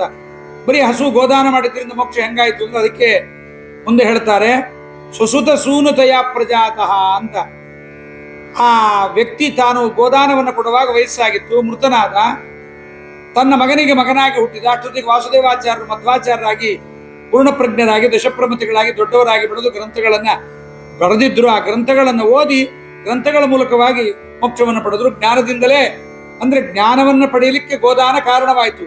ಕೇವಲ ಗೋದಾನ ಕರ್ಮ ಮೋಕ್ಷಕ್ಕೆ ಕಾರಣ ಅಲ್ಲ. ಗೋದಾನ ಮಾಡಿಬಿಟ್ರೆ ಮೋಕ್ಷ ಆಗಿಬಿಡುತ್ತೆ, ಬಂಗಾರ ಕೊಟ್ಟರೆ ಮೋಕ್ಷ ಆಗತ್ತೆ, ಬೆಳ್ಳಿ ಕೊಟ್ಟರೆ ಆಗತ್ತೆ, ಮಾಘ ಸ್ನಾನ ಮಾಡಿದ್ರೆ ಆಗತ್ತೆ, ಕಾರ್ತಿಕ ಸ್ನಾನ ಮಾಡಿದ್ರೆ ಆಗತ್ತೆ. ಇವೆಲ್ಲ ಪರಂಪರೆಯ ಫಲವನ್ನು ಕೊಡುತ್ತೆ ಹೊರತು ಸಾಕ್ಷಾತ್ತಾಗಿ ಫಲವನ್ನು ಕೊಡೋದಿಲ್ಲ ಎಂಬುದನ್ನು ತಿಳಿಬೇಕು. ಹೇಗೋ ಹಾಗೆ ಸಹಿತ ಇಲ್ಲೂ ಕೂಡ ಭರದ್ವಾಜ ಋಷಿಗಳು ಬೃಹಸ್ಪತ್ಯಾಚಾರ್ಯ ಮಕ್ಕಳು ಅಂತ. ಭರದ್ವಾಜರಿಗೆ ಮಗನಾಗಿ ಪುನಃ ಬೃಹಸ್ಪತ್ಯಾಚಾರ್ಯ ಬಂದಿದ್ದಾರೆ. ಅವರಿಗೆ ತಂದೆಯಾದ ಬೃಹಸ್ಪತಿಯ ಮಗನಾಗಿ ಬಂದಿದ್ದಾರೆ. ಅವರೇ ದ್ರೋಣಾಚಾರ್ಯರಾಗಿ ಬಂದಿದ್ದಾರೆ. ಬ್ರಾಹ್ಮಣರಾಗಿ ಅವತಾರವನ್ನು ಮಾಡಿ ಶ್ರೇಷ್ಠರಾಗಿರ್ತಕ್ಕಂತಹ ಭರದ್ವಾಜ ಋಷಿಗಳಲ್ಲಿ ಓದಿದ್ದಾರೆ. ಓದುವಾಗ ದೃಪದನು ಸಹಿತ ಅವರ ಜೊತೆಗೆ ಓದಿದ್ದ. ಅವರಿಬ್ಬರ ಜಗಳದ ಕಥೆ ನಾವು ನೋಡಿದ್ದೇವೆ. ಈ ದ್ರೋಣಾಚಾರ್ಯನ ಕೊಲ್ಲಬೇಕು ಅಂತಲೇ ತಾನು ದೃಪದ ಯಜ್ಞವನ್ನು ಮಾಡಿ ಆ ದುಷ್ಟದ್ಯುಮ್ನ ಮತ್ತು ದ್ರೌಪದಿಯರನ್ನು ಪಡೆದ ಕಥೆಯನ್ನು ಕೂಡ ನಾವಲ್ಲಿ ಕೇಳ್ತೇವೆ. ಇರ್ಲಿ, ಇದಾದ ಮೇಲೆ ದ್ರೋಣನಾಗಿ ಬ್ರಾಹ್ಮಣನಾಗಿ ಅವತಾರ ಮಾಡಿದ ಮೇಲೆ ಕೃಷ್ಣನ ಶಿಷ್ಯನಾಗ್ಲಿಕ್ಕೆ ಭಗವಂತ ಒಪ್ಪೋದಿಲ್ಲ. ಪರಮಾತ್ಮ ಬ್ರಾಹ್ಮಣರನ್ನು ಶಿಷ್ಯರನ್ನು ಮಾಡ್ಕೊಂಡು ಪಾಠ ಹೇಳ್ದ ಅಂತಾರೆ ಅಂತ. ಹಾಗಾಗಬಾರದು ಅಂತ ನಾನೇ ಯಾದವ ಕುಲದಲ್ಲಿ ಹುಟ್ಟಬೇಕು ಅಂತೇಳಿ ಬೃಹಸ್ಪತಿ ಪೂರ್ವ ಮಬುದ್ಧರೆ ಪದಂ ಸಂಸೇವಿತುಂ ಪವನ ವೇಷಯುಕ್ತ. ಇವರೇನಾಗಿದ್ದಾರೆ? ದ್ರೋಣಾಚಾರ್ಯರಲ್ಲಿ ಬ್ರಹ್ಮದೇವರ ಆವೇಶ, ಉದ್ಧವನಲ್ಲಿ ವಾಯುದೇವರ ಆವೇಶದಿಂದ ಸಬುದ್ಧವೋ ನಾಮ ಯದುಪ್ರವೀರ ಜಾತೋ ವಿದ್ವಾನ್ ಉಪಗವ ನಾಮಧೇಯ ಅಂತ 12ನೇ ಅಧ್ಯಾಯದ ಮಹಾಭಾರತ ತಾತ್ಪರ್ಯದಲ್ಲಿ ಹೇಳ್ತಾರೆ. ಯಾಕೆಂದ್ರೆ ದ್ರೋಣ ರೂಪದಲ್ಲಿ ತಾನು ನೇರವಾಗಿ ಪಾಂಡವರ ಸೈನ್ಯವನ್ನು ನಾಶ ಮಾಡಿದ್ದಲ್ಲದೆ ಶಿಷ್ಯರಾದ ಭೀಮಾರ್ಜುನಗಳ ಮೂಲಕವಾಗಿ ದುಷ್ಟದ್ಯುಮ್ನ ಮೂಲಕವಾಗಿ ಕೌರವ ಸೈನ್ಯವನ್ನು ಕೂಡ ನಾಶ ಮಾಡಿದ್ದಾರೆ. ಹೀಗೆ ಭೂಭಾರ ಹರಣದ ಕಾರ್ಯದಲ್ಲಿ ಭಗವಂತನ ಸೇವೆಯನ್ನು ಮಾಡಲಿಕ್ಕಾಗಿ ದ್ರೋಣಾಚಾರ್ಯರಾಗಿ ಬಂದರು. ಇದಾದ ಮೇಲೆ ಕೃಷ್ಣ ಬ್ರಾಹ್ಮಣನಾದ ದ್ರೋಣಾಚಾರ್ಯರನ್ನು ಸ್ವೀಕಾರ ಮಾಡೋದಿಲ್ಲ ಶಿಷ್ಯರನ್ನಾಗಿ. ನಾನು ಭಗವಂತನ ಶಿಷ್ಯನಾಗಿ ಜ್ಞಾನವನ್ನು ಪಡೆಯಬೇಕು. ಪರಶುರಾಮ ದೇವರಲ್ಲಿ ಶ್ರೇಷ್ಠವಾದ ಬಲ ಕಾರ್ಯವನ್ನು ಮಾಡಿದೆ, ಇಲ್ಲಿ ಜ್ಞಾನ ಕಾರ್ಯವನ್ನು ಮಾಡಬೇಕು ಅಂತ ಹೇಳಿ ಸಂಸೇವನಾಯ, ಅದಕ್ಕೆ ಸಂಸೇವಿತು ಸಮ್ಯಕ್ ಸೇವೆಯಿತು, ಚೆನ್ನಾಗಿ ಸೇವೆ ಮಾಡಲಿಕ್ಕೋಸ್ಕರವಾಗಿ ತಾನು ಏನು ಮಾಡಿದ್ದಾರೆ? ಉದ್ಧವನಾಗಿ ಬಂದಿದ್ದಾರೆ. ಅವರು ಬಂದು ಯಾದವ ಕುಲದಲ್ಲಿ ಹುಟ್ಟಿ ಪರಮಾತ್ಮನ ಪೂರ್ಣ ಸೇವೆಯನ್ನ ಬಲ ಕಾರ್ಯ ಮತ್ತು ಜ್ಞಾನ ಕಾರ್ಯ ಎರಡರಲ್ಲೂ ಬೃಹಸ್ಪತ್ಯಾಚಾರ್ಯರು ಸೇವೆಯನ್ನ ಮಾಡತಕ್ಕಂಥವರಾಗಿದ್ದಾರೆ. ಈ ಬೃಹಸ್ಪತ್ಯಾಚಾರ್ಯ ಎಲ್ಲ ಬ್ರಾಹ್ಮಣ ಕುಲಕ್ಕೆ ಗುರುಗಳಾಗಿದ್ದಾರೆ. ಇವರನ್ನು ನಾವು ಚೆನ್ನಾಗಿ ಸೇವನೆ ಮಾಡಬೇಕು. ಇವರ ಸೇವನೆಯಿಂದ ಬಹಳ ಒಳ್ಳೆ ಫಲ ಬರುತ್ತೆ ಅಂತ ನಮ್ಮ ಬೃಹಸ್ಪತ್ಯಾಚಾರ್ಯರ ಬಗ್ಗೆ ತತ್ವಸುವಾಲೆಯಲ್ಲಿ ನವಗ್ರಹಗಳ ಸ್ತೋತ್ರವನ್ನು ಮಾಡುವಾಗ ಜಗನ್ನಾಥದಾಸರು ಸ್ತೋತ್ರವನ್ನು ಮಾಡಿದ್ದಾರೆ. ಹೀಗೆ ತಾರನಾಮಕ ತ್ರೇತಯೊಳು ಸೀತಾರಾಮನಾರಾಧಿಸಿದನು, ಸಮೀರಯುಕ್ತ ಉದ್ಧವನು ಕೃಷ್ಣಗೆ ಪ್ರಿಯ ನೆನೆಸಿದನು, ವಾರಿಜಾಸನ ಯುಕ್ತ ದ್ರೋಣನು 3 ಇಳೆಯೊಳು ಬೃಹಸ್ಪತಿಗವತಾರವೆಂಬರು ಮಹಾಭಾರತ ತಾತ್ಪರ್ಯದೊಳಗೆ. ಹೀಗೆ ಭಗವಂತನ ಸೇವೆಯನ್ನು ಮಾಡಲಿಕ್ಕೆ ಎರಡೆರಡು ರೂಪದಿಂದ ಇವರೆಲ್ಲ ಬರ್ತಕ್ಕಂಥವರಾಗಿದ್ದಾರೆ. ಹೀಗೆ ದೇವತೆಗಳೆಲ್ಲರೂ ಕೂಡ ಪರಮಾತ್ಮನ ಸೇವೆಯ ಇಲ್ಲಿ ಮಾಡ್ಲಿಕ್ಕಾಗತ್ತೆ. 3 ರೂಪದಲ್ಲಿ ನಾವು ಆತನ ಸೇವೆಯನ್ನು ಮಾಡ್ಲಿಕ್ಕಾಗಲ್ಲ. ಅವತಾರಕ್ಕಾಗಿ ಭಗವಂತ ಬರ್ತಾ ಇದ್ದಾನೆಂಬುದಾಗಿ ತಿಳಿದೇ ದೇವತೆಗಳೆಲ್ಲ ಅವತಾರವನ್ನು ಮಾಡಿದ್ರು ಎಂಬುದನ್ನ ತ್ರೇತಾಯುಗದಲ್ಲಿ ಮತ್ತು ದ್ವಾಪರ ಯುಗದಲ್ಲಿ ನಾವು ಈ ಕಥೆಯನ್ನು ಕೇಳುತ್ತೇವೆ. ಹೀಗಾದ ಮೇಲೆ ಮುಂದಿನ ಪದ್ಯ 18ನೇ ಪದ್ಯ. 18ನೇ ಪದ್ಯದಲ್ಲಿ 11ನೇ ಕಕ್ಷ ಮತ್ತು 12ನೇ ಕಕ್ಷವೆರಡನ್ನು ಸಹಿತ ಪ್ರಾರಂಭ ಮಾಡ್ತಾರೆ. ಅರ್ಧ ಶ್ಲೋಕ, ಅರ್ಧ ಪದ್ಯ 11ನೇ ಕಕ್ಷ, ಅರ್ಧ ಪದ್ಯ 12ನೇ ಕಕ್ಷ. ಅಲ್ಲಿ ಗುಣಗಳನ್ನೂ ಕೂಡ ಹೇಳ್ಕೊಂಡು ಹೋಗ್ತಾರೆ ಜಗನ್ನಾಥದಾಸರು. ಮನುಮುಖಾದ್ಯರಿಗಿಂತ ಪ್ರವಹನು ಗುಣದಿ ಪಂಚಕ ನೀಚ ನೆನೆಸುವ ಇನ ಶಶಾಂಕರು ಧರ್ಮ ಮಾನವಿ ಎರಡು ಗುಣದಿಂದ ಕನಿಯರಣಿಪರು ಪ್ರವಾಹಗಿಂದಲಿ ದಿನಪ ಶಶಿಯಮ ಧರ್ಮ ರೂಪಗಳ ಅನುದಿನದಿ ಚಿಂತಿಪುದು ಸಂತರು ಸರ್ವಕಾಲದಲ್ಲಿ. ಮನು ಮುಖ ಆದಿ ಆದ್ಯರಿಗಿಂದ ಪ್ರವಹನು ಗುಣದಿ ಪಂಚಕ ನೀಚ ನೆನೆಸುವ ಇನ ಶಶಾಂಕರು ಧರ್ಮ ಮಾನವೀಯರಿಗೆ ಎರಡು ಗುಣದಿಂದ ಕನಿಯರಣಿಪರು ಪ್ರವಾಹಗಿಂದಲಿ ದಿನಪ ಶಶಿ ಯಮಧರ್ಮ ರೂಪಗಳ ಅನುದಿನದಿ ಚಿಂತಿಪುದು ಸಂತರು ಸರ್ವಕಾಲದಲ್ಲಿ. ಇಲ್ಲಿ ಮೊದಲು ಅವರ ಗುಣದ ಕಮ್ಮಿಯನ್ನು ಹೇಳ್ತಾರೆ. 10ನೇ ಕಕ್ಷದಲ್ಲಿ ಬಂದಿರತಕ್ಕಂತಹ ಸ್ವಯಂಭುವನು, ಶಚಿ, ರತಿ, ದಕ್ಷ, ಅನಿರುದ್ಧ, ಬೃಹಸ್ಪತಿ ಇವರೆಲ್ಲರೂ ಕೂಡ 11ನೇ ಕಕ್ಷೆಯ ಪ್ರವಾಹನಕ್ಕಿಂತ 5 ಗುಣ ಕಡಿಮೆ ಎಂಬತಕ್ಕಂಥವರಾಗುತ್ತಾರೆ. 11ನೇ ಕಕ್ಷದ ಪ್ರವಾಹ 5 ಗುಣ ಕಡಿಮೆ ಅನಿಸ್ತದೆ. 11ನೇ ಕಕ್ಷೆ ಹೇಳ್ತಾ ಇದ್ದಾರಲ್ಲ, ಮನುಮುಖಾದ್ಯರಿಗಿಂತ ಪ್ರವಾಹನು ಗುಣದಿ ಪಂಚಕ ನೆನೆಸುವ 5 ಗುಣದಿಂದ ಈತ 5 ಗುಣ ಪಂಚಕ ಅಂದ್ರೆ 5 ಅಂತ ಅರ್ಥ. ಗುಣಪಂಚಕದಿಂದ ಕಡಿಮೆ ಅಂತ ಅನಿಸ್ತಾರೆ. ಅಂದ್ರೆ ಪ್ರವಾಹ ವಾಯುದೇವರು ಇವರು ಕಡಿಮೆ ಆಗುತ್ತಾರೆ. ಗುಣಾಧಿಪತಿ ಪ್ರವಾಹ ವಾಯುದೇವರು, ಅಹಂಕಾರಾಧಿಪತಿ ಪ್ರಾಣದೇವರೊಬ್ಬರು ಬಂದಿದ್ದಾರೆ ಆಗ್ಲೇ. ಆತ ಸ್ಥೂಲ ಶರೀರಕ್ಕೆ ಅಭಿಮಾನಿಯಾಗಿದ್ದಾರೆ, ಅಹಂಕಾರಿಕ ಪ್ರಾಣದೇವರು. ಹೀಗೆ ಇದಾದ ಮೇಲೆ ಇಲ್ಲಿಂದ ಮುಂದೆ 12ನೇ ಕಕ್ಷೆ ಹೇಳ್ತಾರೆ. ಇನ ಶಶಾಂಕರು ಧರ್ಮ ಮಾನವಿ ಎರಡು ಗುಣದಿಂದ. ಇದಾದ ಮೇಲೆ ಇನ ಅಂದ್ರೆ ಸೂರ್ಯ, ಶಶಾಂಕ ಅಂದ್ರೆ ಚಂದ್ರ, ಧರ್ಮ ಅಂದ್ರೆ ಯಮಧರ್ಮರಾಜ, ಮಾನವಿ ಅಂದ್ರೆ ಸ್ವಯಂಭೂ ಮನುರಾಜನ ಪತ್ನಿ ಆದ್ರಿಂದ ಮಾನವಿ, ಶತರೂಪಾದೇವಿ. 4 12ನೇ ಕಕ್ಷದವರು. 11ನೇ ಕಕ್ಷದ ಪ್ರವಾಹನಿಗಿಂತ 2 ಗುಣ ಕನಿಯರೆಣಿಪರು ಕಡಿಮೆ ಅಂತಾಗಿದ್ದಾರೆ ಎಂಬುದಾಗಿ ಈ ಎಲ್ಲ ರೂಪಗಳನ್ನ, ಈ ದೇವತೆಗಳ ರೂಪ ಏನಿದೆಯಲ್ಲ, ಸೂರ್ಯ, ಚಂದ್ರ, ಯಮಧರ್ಮರಾಜ ಇವರೆಲ್ಲರನ್ನು ಕೂಡ ನಾವು ಸ್ಮರಣೆ ಮಾಡಬೇಕಂತೆ. ಪ್ರವಾಹ ವಾಯುಪುತ್ರ, ಮರುತ್ತುಗಳಲ್ಲಿ 2ನೇವನಾಗಿ ಹುಟ್ಟಿದ್ದಾರೆ. ಗುಣಾಧಿಪತಿ ಭೂತವಾಯುಗಳಿಗೆ ಅಭಿಮಾನಿಯಾಗಿದ್ದಾರೆ.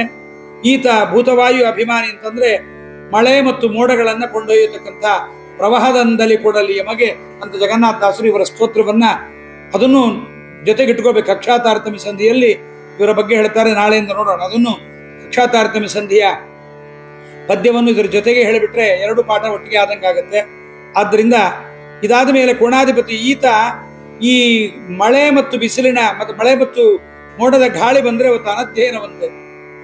ಒಂದು ಮಹಾಭಾರತದ ಪಾಠದಲ್ಲಿ ವೇದವ್ಯಾಸ ದೇವರು ಶುಕಾಚಾರ್ಯರಿಗೆ ವೇದಾಭ್ಯಾಸವನ್ನು ಮಾಡಿಸ್ತಾ ಇರ್ತಾರೆ.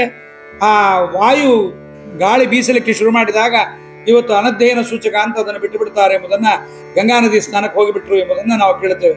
ಹೀಗೆ 11ನೇ ಕಕ್ಷ ಮತ್ತು 12ನೇ ಕಕ್ಷವನ್ನ ಸೇರಿಸಿ ಹೇಳಿದ್ದಾರೆ. ಮನುಮುಖಾದ್ಯರಿಗಿಂತ ಪ್ರವಹನು ಗುಣದಿ ಪಂಚಕ ನೀಚ ನೆನೆಸುವ ಇನ ಶಶಾಂಕರು ಧರ್ಮ ಮಾನವೀಯರು ಎರಡು ಗುಣದಿಂದ ಕನಿಯರೆನಿಪರು ಪ್ರವಾಹಗಿಂದಲಿ ದಿನಪ ಶಶಿಯಮ ಧರ್ಮ ರೂಪಗಳನ್ನು ದಿನದಿ ಚಿಂತಿಪುದು ಸಂತರು ಸರ್ವಕಾಲದಲ್ಲಿ. ಯಾರು ಮಹಾಭಾರತ ತಾತ್ಪರ್ಯ ನಿರ್ಣಯವನ್ನು ಓದಲಿಕ್ಕೆ ಆಗೋದಿಲ್ಲ, ಸಂಸ್ಕೃತವನ್ನು ಓದಿ ಗುರುಗಳ ಬಳಿಯಲ್ಲಿ ಉಪಸತ್ತಿಯನ್ನು ಮಾಡಿ ವರ್ಷಾನುಗಟ್ಟಲೆ ಪಾಠಗಳನ್ನು ಓದಲಿಕ್ಕೆ ಆಗದೇ ಇದ್ದವರಿಗೆಲ್ಲ ಸಾಧನೆಗೆ ಮಾರ್ಗ ಬೇಕು ಅಂತ ಜಗನ್ನಾಥದಾಸರು ಕರುಣಾಳುಗಳಾದವರು ಈ ಒಂದು ಹರಿಕಥಾಮೃತ ಸಾರದಲ್ಲಿ ಎಲ್ಲ ವಿಚಾರವನ್ನು, ಅಂಶಾವೇಶಾದಿಗಳನ್ನು ಎಲ್ಲವನ್ನು ಕೂಡ ಕೊಟ್ಟು ಪರಮಾನುಗ್ರಹವನ್ನು ಮಾಡಿದ್ದಾರೆ. ಇದೇ 12ನೇ ಕಕ್ಷದ ಯಮಧರ್ಮ, ಸೂರ್ಯ, ಚಂದ್ರ ಇವರೆಲ್ಲರ ಅವತಾರಗಳನ್ನ ಮತ್ತೆ ವಿಸ್ತಾರ ಮಾಡ್ತಾರೆ 19ನೇ ಪದ್ಯದಲ್ಲಿ. ಮರುತನಾವೇಶಯುತ ಧರ್ಮಜ ಕರಡಿ ವಿದುರನು ಸತ್ಯಜಿತು ಈರೆರಡು ಧರ್ಮನ ರೂಪ ಬ್ರಹ್ಮಾವಿಷ್ಟ ಸುಗ್ರೀವ ಹರಿಯ ರೂಪಾವಿಷ್ಟ ಕರ್ಣನು ತರಣಿಗೆರಡವತಾರ ಚಂದ್ರನು ಸುರಪನಾವೇಶಯುತ ಅಂಗದ ನೆನೆಸಿಕೊಳ್ಳುತ್ತಿಪ್ಪ. ಈಗ ನಾನೇನು ಓದಿದೆ ಇದೇ ಕ್ರಮದಲ್ಲಿ ಹರಿಕಥಾನುಸಾರವನ್ನು ಓದಬೇಕು. 32 ಸಂಧಿ ಪಾರಾಯಣ ಮಾಡಬೇಕು ಅಂತ ಹೇಳಿ ಗುಡು ಗುಡು ಗುಡು ಗುಡು ಗುಡು ಗುಡು ಒಬ್ಬರಿಗೂ ಅರ್ಥ ಆಗದೆ, ನಿಮಗೂ ಗೊತ್ತಾಗದೆ, ಪದಚ್ಛೇದ ಮಾಡಿದೆ ಹಾಗೆ ಓದಿ ಪಾರಾಯಣ ಮಾಡಿ ಮುಗಿಸಬೇಕಾದ ಅವಶ್ಯಕತೆ ಇಲ್ಲ. ಇದರಲ್ಲಿ ಒಂದು ಪದ್ಯವನ್ನು ಓದಿದ್ರೂ ಸಾಕು. ಅಕ್ಕರದೊಳಿ ಕಾವ್ಯದೊಳೊಂದು ಅಕ್ಷರವ ಬರದೋದಿದವ ದೇವರ್ಕಳಿಂದುಸ್ತ್ಯಜ ನೆನೆಸುವ ಅಂತಾರೆ ಜಗನ್ನಾಥದಾಸರು ಹರಿಕಥಾನುಸಾರದ ಬಗ್ಗೆ ಫಲಶ್ರುತಿಯಲ್ಲಿ. ಅಕ್ಕರೆಯೊಳು ಈ ಕಾವ್ಯದೊಳು, ಪ್ರೀತಿಯಿಂದ ಈ ಕಾವ್ಯದ ಒಂದು ಪದ್ಯವನ್ನ ಯಾರು ಓದಿ ಬರೀತಾರೆ ಅವರಿಗೆ ದೇವರ್ಕಳಿಂದ ದುಸ್ತ್ಯಜನಿಸುವ, ದೇವತೆಗಳು ಕೈ ಬಿಡೋದಿಲ್ಲ ಅಂತಾರೆ. ಸುಮ್ಮನೆ 32 ಸಂಧಿ ಪಾರಾಯಣ ಮಾಡಿ ಪ್ರಮೇಯ ಜ್ಞಾನ ಆಗದೆ ಮಾಡೋದಕ್ಕಿಂತ ಒಂದು ಸಂಧಿ ಆದರೂ ಪಾರಾಯಣ ಮಾಡಿ. ನಾನು ಅನೇಕರಿಗೆ ಹೇಳ್ತಾ ಇರ್ತೀನಿ, ಅಧಿಕ ಮಾಸ ಬಂದಾಗ 108 ದಾನಗಳ ಜೊತೆಗೆ ಇದೊಂದನ್ನು ಮಾಡ್ರಿ, ವಿಶ್ವಾಸನಾಮಗಳ ಅರ್ಥಚಿಂತನೆಯನ್ನು ಮಾಡ್ರಿ. ದಿವಸಕ್ಕೆ 33 ಅರ್ಥಚಿಂತನೆಯನ್ನು ಮಾಡಿದ್ರೆ 1000 ಒಂದು ಅಧಿಕ ಮಾಸಕ್ಕೆ ಅನುಕೂಲವಾಗುತ್ತೆ. ಹಾಗಾಗಿ ಅದನ್ನೆಲ್ಲವನ್ನು ಕೂಡ ನಾವು ಮಾಡಬೇಕು ಅಂತ ಹೇಳ್ತಾ ನೋಡ್ರಿ, ಪದಚ್ಛೇದ ಮರುತನ ಆವೇಶಯುತ ಧರ್ಮಜ ಕರಡಿ ವಿದುರನು ಸತ್ಯಜಿತ್ ಈರೆರಡು 4 ಧರ್ಮನ ರೂಪ. ಅಲ್ಲಿಗೆ ಮುಗೀತು. ಓದುವಾಗ ಮರುತನಾವೇಶಯುತ ಧರ್ಮಜ ಕರಡಿ ವಿದುರನು ಸತ್ಯಜಿತು ಈರೆರಡು ಧರ್ಮನ ರೂಪ ಅಲ್ಲಿ ನಿಲ್ಸ್ಕೋಬೇಕು. ಮುಂದೆ ಅಲ್ಲೇ ಬರ್ತಕ್ಕಂಥ ಸೂರ್ಯನ ಅವತಾರಗಳು ಹೇಳ್ತಾರೆ. ಬ್ರಹ್ಮ ಆವಿಷ್ಟ ಸುಗ್ರೀವ ಹಾಗೆ ನಿಲ್ಲಿಸ್ಬೇಕು. ಹರಿಯ ರೂಪ ಆವಿಷ್ಟ ಕರ್ಣ, ಹರಿಯ ಬ್ರಹ್ಮ ಆವಿಷ್ಟ ಸುಗ್ರೀವ, ಹರಿಯ ರೂಪ ಆವಿಷ್ಟ ಕರ್ಣ, ತರಣಿಗೆ 2 ಅವತಾರ ಅಲ್ಲಿ ನಿಲ್ಲಿಸ್ಕೋಬೇಕು. ತರಣಿಗೆ ಸೂರ್ಯನಿಗೆ 2 ಅವತಾರ. ಚಂದ್ರನು ಸುರಪನ ಆವೇಶಯುತನು ಅಂಗದ ನೆನೆಸಿಕೊಳ್ಳುತ್ತಿಪ್ಪ.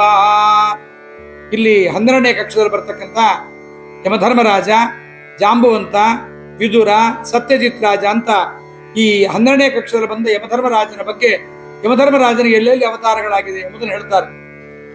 ಯಮಧರ್ಮರಾಜನಲ್ಲಿ ಮರುತನಾವೇಶ, ವಾಯುದೇವರ ಆವೇಶ ಅಂತಕ್ಕಂಥದ್ದು. ಯಾಕೆ ಅಂತಂದ್ರೆ ವಾಯುದೇವರ ಆವೇಶ ಇಲ್ಲದೆ ಇದ್ರೆ ಅವರಿಗೆ ಯಾವುದು ಕೆಲಸ ಮಾಡ್ಲಿಕ್ಕೆ ಆಗೋದಿಲ್ಲ. ಅದರಿಂದ ವಾಯುದೇವರ ಆವೇಶ ಬಲ, ಧೈರ್ಯ, ಸ್ಥೈರ್ಯ ಅಂತ ಅನೇಕ ರೂಪಗಳಿಂದ ವಾಯುದೇವರು ಇವರಲ್ಲಿ ಪ್ರವೇಶವನ್ನು ಮಾಡಿದ್ದಾರೆ ಎಂಬುದನ್ನು ನಾವು ತಿಳಿಬೇಕು. ಮರುತನಾವೇಶ ಅಂದ್ರೆ ವಾಯುದೇವರ ಆವೇಶಯುಕ್ತನಾಗಿರ್ತಕ್ಕಂಥ ಧರ್ಮರಾಜ. ಇನ್ನಿದಾದ ಮೇಲೆ ಜಾಂಬುವಂತ, ಈತ ಯಾರು ಅನೇಕರಿಗೆ ಗೊತ್ತಿಲ್ಲ. ಸಜಾಂಬವಾನ್ ದೈವತ ಕಾರ್ಯದರ್ಶಿನ ಪುರೈವ ಸೃಷ್ಟೋ ಮುಖತ ಸ್ವಯಂಭುವ. ಈ ಬ್ರಹ್ಮದೇವರ ಮುಖದಿಂದ ಜಾಂಬುವಂತ ಎಂಬತಕ್ಕಂಥವನು ಹುಟ್ಟಿದ್ದಾನೆ. ಆ ಜಾಂಬುವಂತ ಯಮಧರ್ಮರಾಜನ ಅವತಾರ. ವಿದುರ, ಈ ವಿದುರ ಎಂಬತಕ್ಕಂಥವು ನಿಮಗೆ ಗೊತ್ತು, ಯಮಧರ್ಮರಾಜನೇ ಎಂಬತಕ್ಕಂಥದ್ದಾಗಿ. ಮಹಾಜ್ಞಾನಿವರೆಣ್ಯ ಸತ್ಯವತಿ ದೇವಿ ಅಂಬಾಲಿಕಾಂಬಿಕೆಯರನ್ನು ಪುನಃ ವೇದವ್ಯಾಸರ ನಿಯೋಗಕ್ಕೆ ಹೋಗ್ರಿಂದಾಗ ಹೋಗದೆ ದಾಸಿಯನ್ನು ಕಳಿಸಿದಾಗ ದಾಸಿಯಲ್ಲಿ ಹುಟ್ಟಿದವನೇ ವಿದುರ. ಈ ವಿದುರನಾಗಿ ಯಮಧರ್ಮರಾಜ ಹುಟ್ಟಲಿಕ್ಕೆ ಮಾಂಡವ್ಯರ ಶಾಪ ಎಂಬತಕ್ಕಂಥದ್ದು. ಮಾಂಡವ್ಯ ಶಾಪಾತ್ ಭವಾನ್ ಪ್ರಜಾ ಸಂಯಮನೋ ಯಮ ಅಂತ, ಮಾಂಡವ್ಯ ಶಾಪಾತ್ ಯೌವಾಹ ಶುದ್ರತಾಂ ಅಂತ ಮಾಂಡವ್ಯರಿಂದ ಶಾಪವನ್ನು ಯಮಧರ್ಮರಾಜ ಸ್ವೀಕಾರ ಮಾಡ್ತಾನೆ. ಯಾಕೆಂದ್ರೆ ಮಾಂಡವ್ಯರು ವಸಿಷ್ಠರ ಸಾಮ್ಯವನ್ನ, ವಸಿಷ್ಠರಿಗೆ ಸಮಾನನಾಗಬೇಕು ಅಂತ ಅಪೇಕ್ಷೆಯನ್ನು ಪಟ್ಟು ಹೆಚ್ಚು ಪುಣ್ಯವನ್ನು ಮಾಡಿದ್ರು. ಆ ಹೆಚ್ಚು ಪುಣ್ಯ ಅವರ ಸಾಧನೆಗೆ ವಿಘ್ನ, ಅವರ ಮೋಕ್ಷಕ್ಕೆ ವಿಘ್ನ. ಅದಕ್ಕಾಗಿ ಭಗವಂತನ ಆಜ್ಞೆಯಿಂದ ಯಮಧರ್ಮರಾಜ ಆ ಮಾಂಡವ್ಯರು ಹೋಗಿ ತಾನು ತಪ್ಪು ಮಾಡಿಲ್ಲದೆ ಇದ್ರೂ ಕೂಡ ಯಾರೋ ಕದ್ದ ಪದಾರ್ಥ ತನ್ನ ಬಳಿಯಲ್ಲಿ ಹಾಕಿದ್ದಕ್ಕೆ ಅದನ್ನ ತನ್ನದು ತಾನೇ ಮಾಡಿದ್ದು ಅಂತ ತಿಳಿದು ರಾಜ ಶೂಲಾರೋಪಣವನ್ನ ಮಾಡಿದಾಗ ಶೂಲದಲ್ಲಿ ಕೂತಿದ್ದ ಇವರಿಗೆ ಬಹಳ ನೋವಾಗತ್ತೆ. ಇವರ ತಪ್ಪಲ್ಲ ಅಂತ ತಿಳಿದ ಮೇಲೆ, ಇಳಿಸಿದ ಮೇಲೆ ಶೂಲವನ್ನ ದೇಹದಿಂದ ಹೊರಗೆ ತೆಗಿಲಿಕ್ಕಾಗಲ್ಲ. ಅದನ್ನ ಹಾಗೇ ಬಿಟ್ಟು ಕುಯ್ತಾರೆ. ಎಷ್ಟು ಶ್ರಮ ಆಗಿರ್ಬೇಕು. ಯಮರಾಜನ ಬಳಿಗೆ ಹೋಗಿ ಕೇಳ್ತಾರೆ, ನಾನು ಏನ್ ತಪ್ಪು ಮಾಡಿದ್ದೆ ಹೇಳು ಅಂತ. ಯಮರಾಜ ಹೇಳ್ತಾನೆ, ನೀವೊಂದು ನೊಣಕ್ಕೆ ಮುಳ್ಳಿನಿಂದ ಚುಚ್ಚಿದ್ರಿ, ಅದಕ್ಕೆ ನಿಮಗೂ ಸಹಿತ ನೋವಾಯಿತು ಅಂತ. ಪಾಂಡವರು ಕೇಳ್ತಾರೆ, ಆವಾಗ ನನ್ನ ವಯಸ್ಸೆಷ್ಟು ಅಂತ. ಇಷ್ಟು ವಯಸ್ಸು ಅಂತ ಹೇಳ್ತಾರೆ. ಇಷ್ಟು ವಯಸ್ಸಾಗಿದ್ದಾಗ ನನಗೆ ಆ ಪಾಪ ಇಲ್ಲ, ನನ್ನ ತಂದೆ ತಾಯಿಗಳಿಗೆ ಪಾಪ ಅದು. 14 ವರ್ಷದ ನಂತರದ ಪಾಪ ನನಗಾಗಬೇಕು, ನಂದಲ್ಲ. ನಮ್ಮ ತಂದೆ ತಾಯಿಗಳಿಗೆ ಕೊಡಬೇಕಾದ ಪಾಪವನ್ನ ನನಗೆ ಕೊಟ್ಟಿದ್ದೆ, ಆದ್ರಿಂದ ನೀ ಶೂದ್ರನಾಗಿ ಹುಟ್ಟು ಅಂತ ಶಾಪವನ್ನು ಕೊಟ್ಟರು. ಶೂದ್ರನಾಗಿ ಹುಟ್ಟು ಅಂದ್ರೆ ಎಷ್ಟು ಜನ್ಮ ಜನ್ಮಾಂತರಗಳಲ್ಲಿ ಹುಟ್ಟಬೇಕಾಗಿತ್ತು. ಆದ್ರೆ ಯಮಧರ್ಮರಾಜ ಸಮರ್ಥನಾದ್ರಿಂದ 100 ವರ್ಷಕ್ಕೆ ಅದನ್ನು ತಾನು ಮಾಡಿಕೊಂಡಿರ್ತಕ್ಕಂಥವನಾಗಿದ್ದಾನೆ. ವಸಿಷ್ಠ ಸಾಮ್ಯಂ ಸಮಭೀಪ್ಸಮಾನಂ ಪ್ರಾಚ್ಯಾವಯನ್ ಅಂತ ಅದು ವಿದುರನ ಅವತಾರ. ಸತ್ಯಜಿತು ಎಂಬತಕ್ಕಂಥದ್ದು ಇನ್ನೊಂದು ನಮ್ಮ ಧರ್ಮರಾಜನ ಅವತಾರ. ಅದು 3ನೇ ಮನ್ವಂತರ. ಸ್ವಯಂಭುವ ಸ್ವಾರೋಚಿಷ ಉತ್ತಮ ಮನ್ವಂತರದಲ್ಲಿ ಇಂದ್ರನಾಗಿದ್ದಾನೆ. ಈತ ಸತ್ಯಜಿತ್ ರಾಜ ಎಂಬತಕ್ಕಂಥದ್ದು. ಹೀಗೆ ಧರ್ಮಜ ಯಮಧರ್ಮರಾಜ ಅಂದ್ರೆ ಧರ್ಮರಾಜ, ಕರಡಿ, ವಿದುರ, ಸತ್ಯಜಿತ್ ಇವೆಲ್ಲವೂ ಸಹಿತ ಯಮಧರ್ಮರಾಜನ ರೂಪ ಎಂಬುದನ್ನು ತಿಳಿಯಬೇಕು ಎಂಬುದನ್ನ. ಇನ್ನು ಕರಡಿ ಜಾಂಬುವಂತನ ಮಹಿಮೆ ನಾವೆಲ್ಲ ನೋಡಿದ್ದೇವೆ. ವಾಮನಾವತಾರದಲ್ಲಿ ಪರಮಾತ್ಮ ವಾಮನಾವತಾರವನ್ನು ಮಾಡಿ ಬಲಿಯನ್ನ ನಿಗ್ರಹ ಮಾಡಿದ ಎಂಬುದನ್ನು ಕೇಳಿ ತಮಟೆ ಬಡ್ಕೊಂಡು ಎಲ್ಲ ಲೋಕಗಳಲ್ಲಿ ಬಲಿ ಸೋತ ಇಂದ್ರನಿಗೆ ರಾಜ್ಯ ಬಂತು ಅಂತ ಕುಣಿದಾಡ್ತಾರೆ. ಜಾಂಬವಂತ ಕುಣಿದಾಡಿದಾಗ ಅವರ ಮಂಡಿಗೆ ಮೇರು ಪರ್ವತ ತಗಲಿ ಮಂಡಿ ನೋವು ಬಂತಂತೆ. ಅವತ್ತಿಂದ ಮಂಡಿ ನೋವು ಪ್ರಾರಂಭ ಆಯ್ತು ನೋಡ್ರಿ. ಯಾವಾಗ ಜಾಂಬವಂತನಿಗೆ ಮಂಡಿ ನೋವು ಬಂತೋ ಅವಾಗಿಂದ ಎಲ್ಲರಿಗೂ ಮಂಡಿ ನೋವು ಅಂತ ಪ್ರಾರಂಭ ಆಗಿದೆ. ಇದು ಕರಡಿ, ವಿದುರ, ಸತ್ಯಜಿತ್ತು ಈ ಎರಡು ಧರ್ಮನ ರೂಪ. ಇದೇ ಕರಡಿಯೇ ಅಂದ್ರೆ ಜಾಂಬವಂತನೇ ಅವನ ಮಗಳಾಗಿರ್ತಕ್ಕಂಥ ರೋಹಿಣಿ ಅಂತ ಅವಳಿಗೆ ಹೆಸರು. ಅವಳೇ ಜಾಂಬವತಿ. ಅವಳನ್ನ ಕೃಷ್ಣನ ಜೊತೆಗೆ ಯುದ್ಧವನ್ನು ಮಾಡಿ ತನ್ನ ತಪ್ಪನ್ನು ತಿಳಿದು ರಾಮನ ರೂಪವನ್ನ ಕೃಷ್ಣನಲ್ಲಿ ಕಂಡು ರಾಮನೇ ಕೃಷ್ಣ, ಕೃಷ್ಣನೇ ರಾಮ ಎಂಬುದಾಗಿ ತಿಳಿದು ತನ್ನ ಮಗಳು ಜಾಂಬವತಿಯನ್ನು ಕೊಟ್ಟು ಮದುವೆ ಮಾಡುತ್ತಾನೆ. ಸಮಂತಕಮಣಿಯ ಉಪಾಖ್ಯಾನದಲ್ಲಿ ನಾವು ಇದನ್ನು ಸ್ಮರಣೆ ಮಾಡಬಹುದು. ಇಷ್ಟು ವಿಚಾರಗಳನ್ನು ಸ್ಮರಣೆ ಮಾಡಬಹುದು ಜಗನ್ನಾಥದಾಸರ ಈ ಒಂದು ಹರಿಕಥಾಮೃತ ಸಾರದಲ್ಲಿ. ವಿಸ್ತಾರವಾದರೂ ಪರವಾಗಿಲ್ಲ, ತಿಳಿಲಿ ಅಂತ ನಾನು ಇದನ್ನು ಒಂದೊಂದನ್ನು ಹೇಳ್ತಾ ಇದ್ದೀನಿ. ಇನ್ನಿದಾದ ಮೇಲೆ ಸುಗ್ರೀವ ಸೂರ್ಯನ ಅವತಾರವನ್ನು ಹೇಳ್ತಾರೆ. ಬ್ರಹ್ಮಾವಿಷ್ಟ ಸುಗ್ರೀವ, ಬ್ರಹ್ಮದೇವರ ಆವೇಶ ಸುಗ್ರೀವ ದೇವರೊಳಗಿತ್ತು. ಯಾಕೆ ಅಂತಂದ್ರೆ ಆ ಪರಮಾತ್ಮನ ಸೇವೆಯನ್ನು ಮಾಡಬೇಕಾಗಿತ್ತಾದ್ದರಿಂದ ಎಂಬುದಾಗಿ ಬಹಳ ಹರಿಸೇವೆಯನ್ನು ಮಾಡಿದ್ದಾನೆ.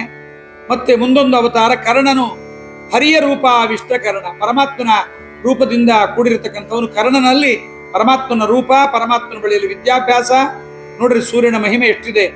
ಆದ್ರಿಂದ ಇವರೆಲ್ಲರನ್ನೂ ಸ್ತೋತ್ರ ಮಾಡಬೇಕು ಅಂತಾರೆ ಜಗನ್ನಾಥದಾಸರು. ಅದಕ್ಕೆ ಹಿಂದಿನ 18ನೇ ಪದ್ಯದಲ್ಲಿ ಜಗನ್ನಾಥದಾಸರು ಹೇಳುವಾಗ ಅನುದಿನದಿ ಚಿಂತಿಪುದು ಸಂತರು ಸರ್ವಕಾಲದಲ್ಲಿ ಅಂತ ಇವರೆಲ್ಲರನ್ನ ಯಮಧರ್ಮರಾಜ, ಸೂರ್ಯ ಇವರನ್ನೆಲ್ಲ ಕೇಳಬೇಕಂತ. ಏನನ್ನ?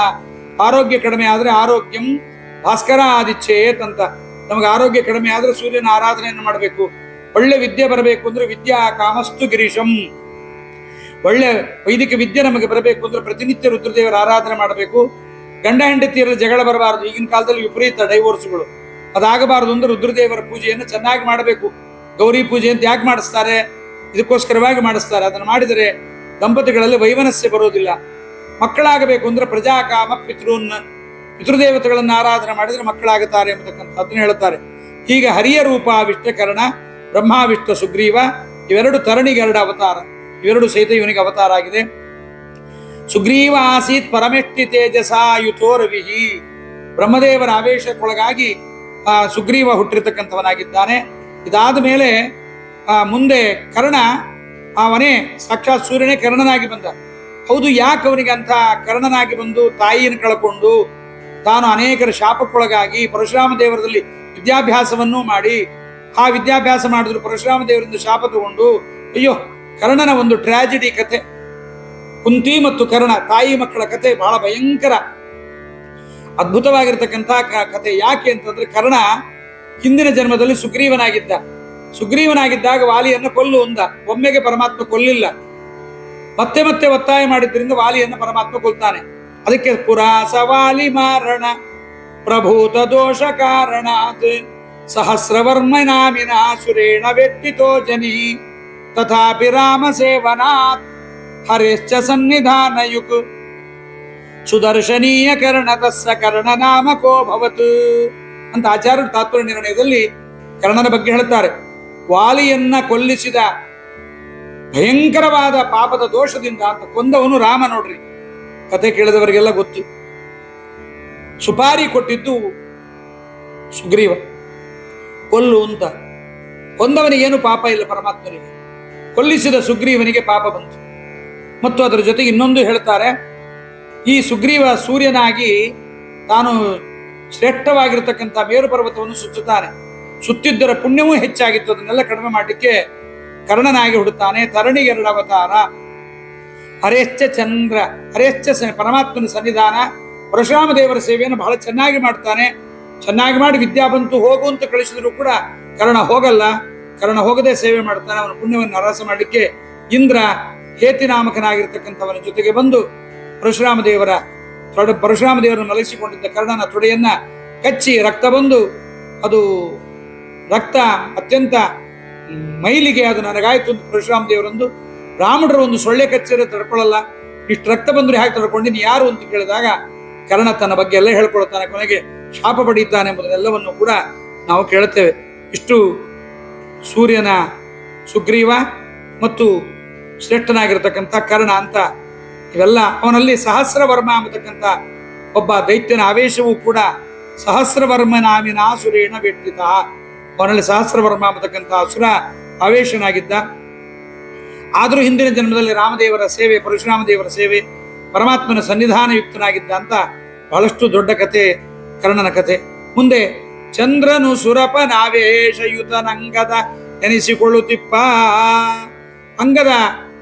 ಅಂಗದನ ಒಳಗಡೆ ಶ್ರೇಷ್ಠನಾಗಿರ್ತಕ್ಕಂಥ ಇಂದ್ರದೇವರ ಆವೇಶ ಎಂಬತಕ್ಕಂಥದ್ದಿತ್ತು ಎಂಬುದನ್ನ ಅಂಗದನಲ್ಲಿ ಕೇಳ್ತೀವಿ. ವಾಲಿಯ ಮಗನಾಗಿ ಅಂಗದ ಬಂದಿರ್ತಾನೆ. ರಾಮದೇವರ ಸೇವೆಯನ್ನ ಅಂಗದ ತಾನು ಮಾಡ್ತಾನೆ. ಇದು ಚಂದ್ರನ ಅವತಾರ.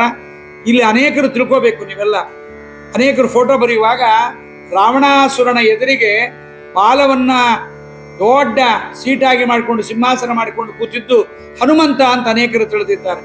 ಹನುಮಂತ ಕೂಡಲಿಲ್ಲ, ರಾಮಾಯಣದಲ್ಲಿ ಹೇಳಿಲ್ಲ.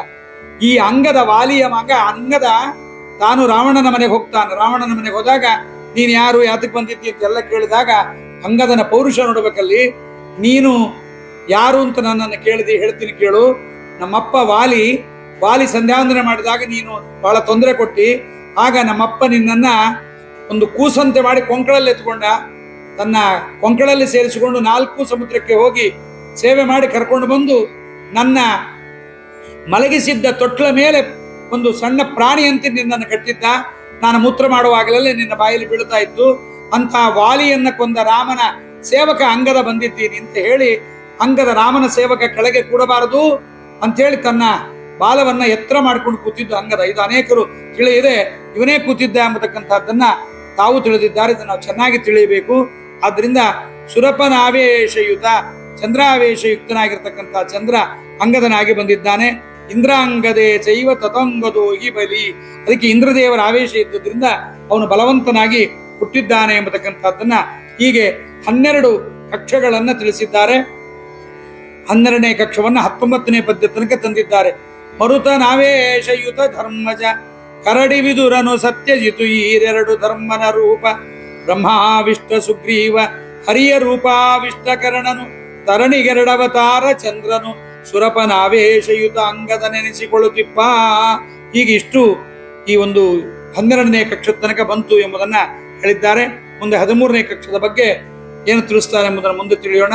ಕಾಯೇನ ವಾಚಾ ಮನಸೇಂದ್ರಿಯರ್ವ ಬುದ್ಧಾತ್ಮನಾವ ಸುತ ಸ್ವಭಾವಂ ಕರೋಮಿ ಯದ್ಯತ್ ಸಕಲಂ ಪರಸ್ಮೈ ನಾರಾಯಣಾಯೇತಿ ಸಮರ್ಪಯಾಮಿ. ಹರಯೇ ನಮಃ.